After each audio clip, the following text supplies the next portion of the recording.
ஆண்டவன் என்ன மட்டும் சோதிக்கிறானேன்னு தானே எல்லாரும் யோசிக்கிறீங்க. அவங்கள மட்டுமே சோதிக்கிறான்னு தானே யோசிக்கிறீங்க. ஆமாங்க, ஒரு சிலரை மட்டுமே தான் சோதிப்பான். அவங்கள மட்டுமே தான் சோதிப்பான். ஏன் தெரியுங்களா?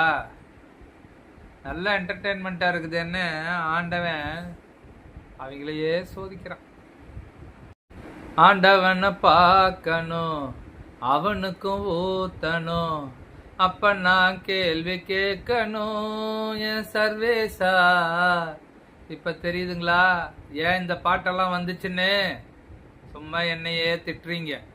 இந்த கேட்டுட்டு கொஞ்சம் சிந்திச்சு பாருங்க. அப்புறம் தாங்க முடிவு பண்ண, போனால் போகட்டும் போடா, அட இந்த பூமியில் வாழ்ந்தவர் யாரடா, போனால் போகட்டும் போடா. ஓ